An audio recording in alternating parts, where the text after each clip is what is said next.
കേന്ദ്ര ഫണ്ട് കൊടുത്തു, സംസ്ഥാനം അത് ചെലവഴിച്ചു എന്ന് അറിയില്ല. അപ്പോൾ അന്വേഷണം കേന്ദ്രം നടത്തണ്ടേ? കൊടുത്ത ഫണ്ട് എവിടെ പോയെന്ന് അറിയണ്ടേ? എന്തിന് നിങ്ങളിവിടെ കേരളത്തിലെ ജനങ്ങളില്ലേ? കേരളത്തിലെ ജനങ്ങളുടെ വക്താക്കളായിട്ട് നിങ്ങൾ മാധ്യമങ്ങളില്ലേ? നിങ്ങൾ അന്വേഷിക്കും. കൊണ്ടുവരണം. കൊടുത്തു കഴിഞ്ഞാൽ കേന്ദ്രത്തിലോ തീരുവോ? കണ്ടുപിടിക്കണ്ടേ? അല്ല, അതിനല്ലേ യൂട്ടിലിറ്റി സർട്ടിഫിക്കറ്റ് എന്ന് പറയുന്നത് ആവശ്യപ്പെടുന്നത്. അത് ഔദ്യോഗികം ആവശ്യപ്പെടും. ആവശ്യപ്പെടാനൊന്നുമില്ല, കൊടുത്തേ പറ്റൂ. അങ്ങനെ ഉണ്ടെങ്കിൽ അടുത്ത ഗഡു വരൂ. സംസ്ഥാന ആരോഗ്യമന്ത്രി പറയുന്നത് ഇതേ കാര്യങ്ങൾ തന്നെയാണ് ഞങ്ങൾ കേന്ദ്രത്തോട് നിരന്തരം ആവശ്യപ്പെട്ടത്. ആ കാര്യമാണ് കേന്ദ്രം ഇപ്പോൾ അംഗീകരിച്ചത്. അപ്പോൾ കേന്ദ്രം ഇത്രനാൾ തന്നിട്ടില്ല. ഇക്കാര്യങ്ങൾ സംസ്ഥാന ആരോഗ്യമന്ത്രി കേന്ദ്രത്തോട് പലതവണ ചോദിച്ചവരാണ് പറയുന്നത്. ഭാഷ മനസ്സിലാവാത്തോണ്ടായിരിക്കും. പാർലമെന്റിൽ പറഞ്ഞ ഭാഷ ചിലപ്പോൾ മനസ്സിലാവാത്തോണ്ടായിരിക്കും. ക്ഷമിച്ചേ. മീഡിയ വണ്ണിന്റെ സംശയമൊക്കെ ഇപ്പൊ തീർന്നു കാണും. കാരണം സുരേഷ് ഗോപി നല്ല പ്രതികരണമാണ് ഇപ്പോൾ മീഡിയ വണ്ണിന് നൽകിയിരിക്കുന്നത്.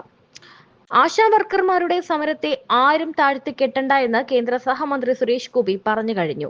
സെക്രട്ടേറിയറ്റിന് മുന്നിലുള്ള ആശാ വർക്കർമാരുടെ സമരപ്പന്തൽ സന്ദർശിച്ചതിന് ശേഷമായിരുന്നു അദ്ദേഹം പ്രതികരിച്ചത്. എന്നാൽ കേന്ദ്രം ഫണ്ട് നൽകിയിട്ടുണ്ട് എന്ന് സുരേഷ് ഗോപി ഇപ്പോൾ ആവർത്തിക്കുന്നുമുണ്ട്. ചെയ്യേണ്ട രീതിയിൽ താൻ എല്ലാം ചെയ്തിട്ടുണ്ടെന്നും ഇവിടെ മന്ത്രിമാരായ വി ശിവൻകുട്ടിയും വീണ ജോർജും വിചാരിച്ചാൽ നിങ്ങളെ തൊഴിലാളി എന്ന വിഭാഗത്തിലേക്ക് മാറ്റാൻ കഴിയും.